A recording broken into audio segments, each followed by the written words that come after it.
wabarakatuh. Kami dari kelompok 4 akan membahas mengenai kemajuan Islam pada masa Bani Abbasiyah. Sebelum kita memasuki pembahasan mengenai kemajuan Islam pada masa Abbasiyah, kita perlu mengetahui mengenai sejarah berdirinya dinasti Abbasiyah. Abbasiyah berasal dari kata Al-Abbas, yaitu salah satu keturunan dari Bani Hasyim yang merupakan paman dari Nabi Muhammad SAW. Bani Hasyim di sini merupakan mitra politik Bani Umayyah sejak zaman jahiliyah sampai kelahiran Islam. Posisi Bani Hasyim tersingkir dalam pemerintahan setelah berakhirnya pemerintahan Khulafah Ar-Rasyidin. Dan kemudian pemerintahan ini dilanjutkan oleh Bani Umayyah, di mana keluarga Bani Hasyim tidak berperan sedikit pun dalam pemerintahan Bani Umayyah. Bani Hasyim di sini merasakan keadilan saat pemerintahan Bani Umayyah dipimpin oleh Umar bin Abdul Aziz. Beliau memang adil dan menghargai hak asasi manusia bagi rakyatnya. Pada masa pemerintahan Bani Umayyah, kelompok yang paling gigih menentang adalah kaum Khawarij dari kelompok Syiah, yaitu kelompok pendukung keluarga Ali bin Abi Thalib. Kelompok Syiah bekerja sama dengan keturunan Abbas karena kedua kelompok ini merupakan keturunan dari Bani Hasyim. Perubahan sikap politik Bani Abbas ini dimotori oleh Muhammad bin Ali pada masa pemerintahan Khalifah Umar bin Abdul Aziz pada tahun 104 Hijriyah. Dan setelah kejadian itu, beberapa hari kemudian lahirlah putra dari Muhammad bin Ali, yakni beliau adalah Abdullah As-Saffah bin Muhammad bin Ali bin Abdullah bin Abbas bin Abdul Muthalib, sekaligus pendiri dari dinasti Abbasiyah.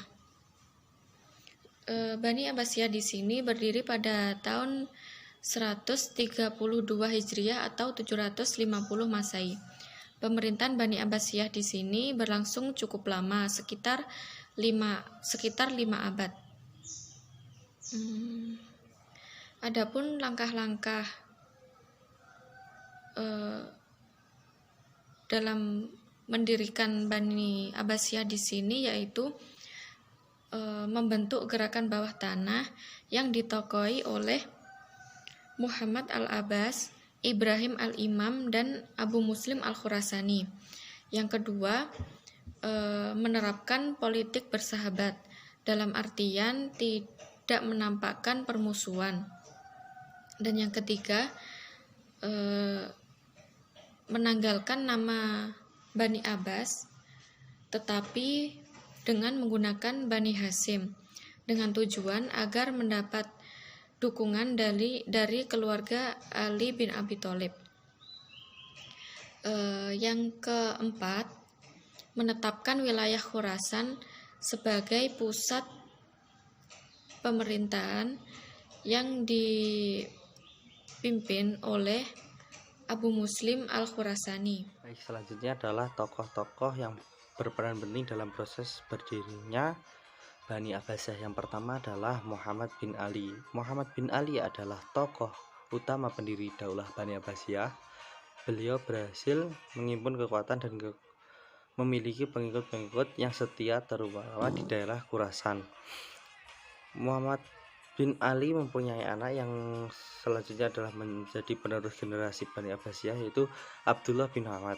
Abdullah bin Muhammad sendiri mempunyai gelar yaitu Abu Abbas As-Saffah. Beliau meneruskan usaha ayahnya dalam gerakan dakwah setelah berhasil menumbangkan Khalifah Marwan bin Muhammad sebagai Khalifah Bani Umayyah terakhir. Abu Abbas As-Saffah adalah khalifah pertama dan dianggap sebagai pendiri kekhalifahan Bani Abbasiyah. Jadi yang memperjuangkan berdirinya Bani Abbasiyah adalah Abdullah bin Muhammad atau bisa disebut dengan Abu Abbas As-Saffah.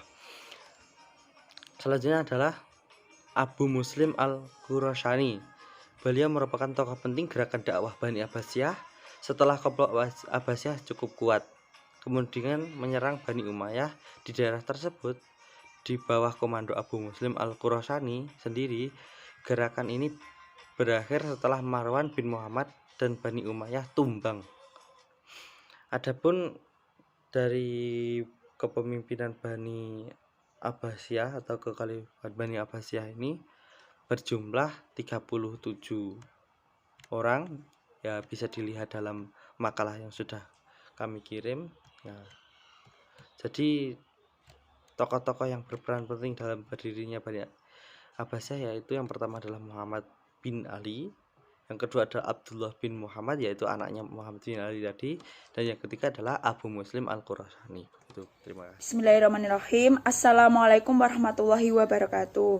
Perkenalkan, saya Nabila Lepiana dari kelas PAIE akan melanjutkan pembahasan dari Mas Saiful Bahri mengenai masa kejayaan peradaban dinasti Abbasiyah. Nah, di sini pada periode pertama pemerintahan Bani Abbasiyah ini telah mencapai masa keemasan. Untuk secara politisnya, para khalifah ini betul-betul merupakan tokoh yang kuat dan merupakan pusat kekuasaan politik sekaligus agama. Periode ini juga telah berhasil menyiapkan landasan bagi perkembangan filsafat dan ilmu pengetahuan dalam Islam. Untuk peradaban dan kebudayaan Islam ini telah tumbuh dan berkembang, bahkan telah mencapai kejayaan pada masa Abbasiyah. Hal ini dikarenakan pada dinasti Abbasiyah ini lebih menekankan pembinaan peradaban dan kebudayaan Islam daripada perluasan wilayah. Kemudian, untuk puncak kejayaan dinasti Abbasiyah ini telah terjadi pada masa Khalifah Harun ar-Rasyid pada tahun 786 sampai 806 Masehi, dan anaknya yang bernama Al-Makmun pada masa 813 sampai 833 Masehi. Nah, ketika ar-Rasyid ini memerintah negara dalam keadaan ini makmur, kejayaannya itu melimpah dan keamanannya terjamin walaupun ada juga pemberontakan, dan luas wilayahnya itu mulai dari Afrika Utara hingga ke India. Kemudian pada masa hidupnya pula para filosof ini seperti ahli baca Al-Quran dan para alim ulama di bidang agama juga ada didirikannya perpustakaan yang diberi nama Baitul Hikmah, yang di dalamnya itu terdapat orang yang dapat membaca, menulis, dan juga berdiskusi. Nah, pada masa Khalifah Harun ar-Rasyid ini, sebagai orang yang tak beragama, menunaikan ibadah haji, dan setiap tahunnya itu telah diikuti oleh keluarga dan penjabat-penjabat serta ulama, dan berdema kepada fakir miskin. Untuk ilmu-ilmu umum ataupun agama yang telah masuk ke dalam Islam itu melalui terjemahan dari bahasa Yunani dan Persia ke dalam bahasa Arab. Nah, lembaga pendidikan pada masa dinasti Abbasiyah ini juga mengalami perkembangan dan kemajuan yang sangat pesat. Untuk kemajuannya tersebut paling tidak juga ditentukan oleh dua hal, yakni sebagai berikut. Yang pertama itu telah terjadinya perpaduan dua bahasa, yaitu bahasa Arab dan juga bahasa lainnya yang lebih dahulu mengalami perkembangan dalam bidang ilmu pengetahuan. Untuk yang kedua, pada gerakan penerjemahannya itu berlangsung dalam 3 fase. Fase pertama itu pada masa Khalifah Al-Mansur hingga Harun ar-Rasyid. Nah, untuk fase yang kedua itu berlangsung mulai masa Khalifah Al-Ma'mun hingga tahun 300 Hijriah. Dan fase ketiga itu berlangsung setelah 300 Hijriah, terutama setelah adanya pembuatan kertas. Nah, pada masanya ini juga berkembang ilmu pengetahuan agama seperti ilmu Al-Quran, qiraah, hadis, fikih, ilmu kalam, bahasa, dan juga sastra. Keempat mazhab fikih ini tumbuh dan berkembang pada masa dinasti Abbasiyah. Kemudian di samping itu berkembang pula ilmu filsafat, logika, metafisik, matematika, ilmu kalam, geografi, aljabar, aritmatika, mekanika, astronomi, musik, kedokteran, dan kimia. Untuk bidang agama itu terdapat ilmu fikih yang pada masa dinasti Abbasiyah itu lahirlah tokoh bidang fikih, terutama pada mazhab Imam Abu Hanifah, Imam Maliki, Syafi'i, dan juga Ahmad bin Hambal. Dan pada bidang umum, mengenai kajian filsafatnya itu telah mencapai puncaknya pada masa Daulah Abbasiyah.